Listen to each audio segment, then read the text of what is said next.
ಅಲ್ಲಿಂದ ಹುಟ್ಕೊಂಡಂತಹ ಯೋಗ ಇಡೀ ಪ್ರಪಂಚದಲ್ಲೇ ಇವತ್ತು ವಿಸ್ತರಿಸಿದೆ. ಕಾಲ ಬದಲಾಗಿದೆ. ಯಾಕಂದ್ರೆ ಹಿಂದಿನ ಕಾಲದಲ್ಲಿ ತುಂಬ ದೈಹಿಕ ಶ್ರಮಕ್ಕೆ ಜನ ಪ್ರಾಮುಖ್ಯತೆಯನ್ನು ಕೊಟ್ಟಿದ್ರು. ಯಾವುದೇ ಸೌಲಭ್ಯಗಳು ಇಲ್ಲದಂತಹ ಅವಧಿಯಲ್ಲಿ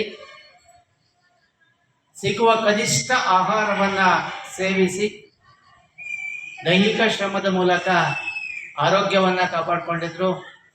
100ಕ್ಕೂ ಹೆಚ್ಚು ವರ್ಷಗಳ ಕಾಲ ಹಿಂದಿನ ಕಾಲದ ಜನರು ಬದುಕಿ ಸಾಧಿಸಿದ್ದಾರೆ.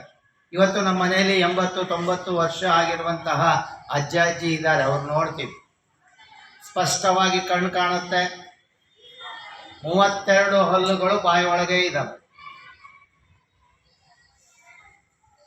ಚೆನ್ನಾಗಿ ಮಾತಾಡ್ತಾರೆ.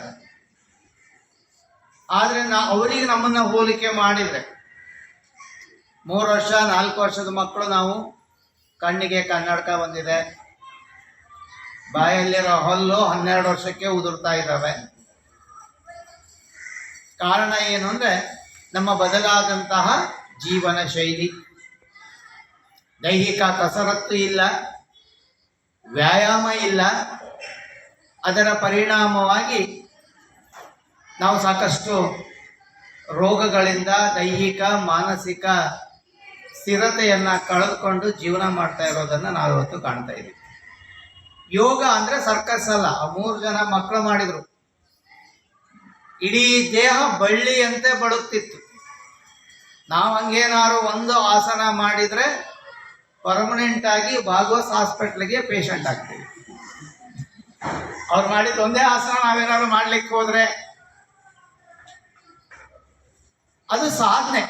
ಯೋಗ ಅನ್ನೋದು ಸಾಧನೆ. ಚಿಕ್ಕ ವಯಸ್ಸಿನಿಂದಾನೇ ಮಕ್ಕಳು ಮಾಡ್ಕೊಂಡು ಬಂದಿದ್ದಾರೆ. 3 ಜನ ಮಕ್ಕಳು ಅದ್ಭುತವಾದಂತಹ ಯೋಗಾಸನವನ್ನ ಮಾಡಿದ್ರು, ಪ್ರದರ್ಶನವನ್ನ ಮಾಡಿದ್ದಾರೆ. ಪ್ರತಿನಿತ್ಯ ಹಂಗೆ ಟರ್ನ್ ಮಾಡ್ತಾರೆ. ಅವ್ರು ನೋಡ್ಕೊಂಡು ಮತ್ತೆ ಮನೆಯಾಗ ಹೋಗಿ ಟ್ರೈ ಮಾಡಕ್ ಹೋಗ್ಬೇಡಿ. ಹಂತವಾಗಿ ಮಾಡಬೇಕು. ಮಾಡ್ತಾ ಇದ್ರೆ ಖಂಡಿತ ಸಾಧನೆ ಮಾಡಲಿಕ್ಕೆ ಸಾಧ್ಯ ಆಗುತ್ತೆ. ನಮಗೆ ಯಾಕೆ ಯೋಗ ಬೇಕು ಅಂದರೆ, ನಾನು 500 ವರ್ಷಗಳ ಕಾಲ ಆ ದೇವರು ಕೊಟ್ಟಂತಹ ಈ ದೇಹವನ್ನು ಆರೋಗ್ಯವಂತನಾಗಿ ಇಟ್ಕೊಳ್ಬೇಕು ಅಂದರೆ ನನ್ನ ಮನಸ್ಸು ಶಾಂತವಾಗಿರಬೇಕು, ಮಾನಸಿಕ ಸ್ಥಿರತೆಯನ್ನು ಕಾಪಾಡ್ಕೊಳ್ಬೇಕು, ಬೌದ್ಧಿಕವಾಗಿ ನಾನು ಬೆಳಿಬೇಕು.